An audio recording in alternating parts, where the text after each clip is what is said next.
Hi, today I'm reviewing Motorola Moto G53 and I'll show you how to change lock screen wallpaper on this device.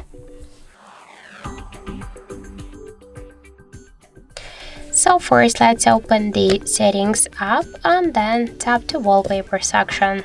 Now just to change the wallpaper we should choose our new one from our photos, just from our device photos gallery, just previously taken photos on our device camera or downloaded from the internet or just screenshots.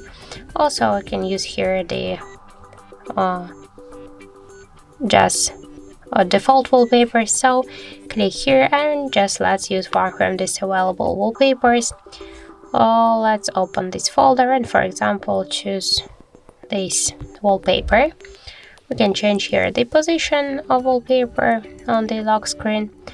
Let's see how this wallpaper would look on the lock screen. Tap on the right down corner to OK and click to lock screen. Just wait a second, wallpaper set successfully, so let's just lock the device and we can see that we just successfully changed it. Also we get one more way how we can do that.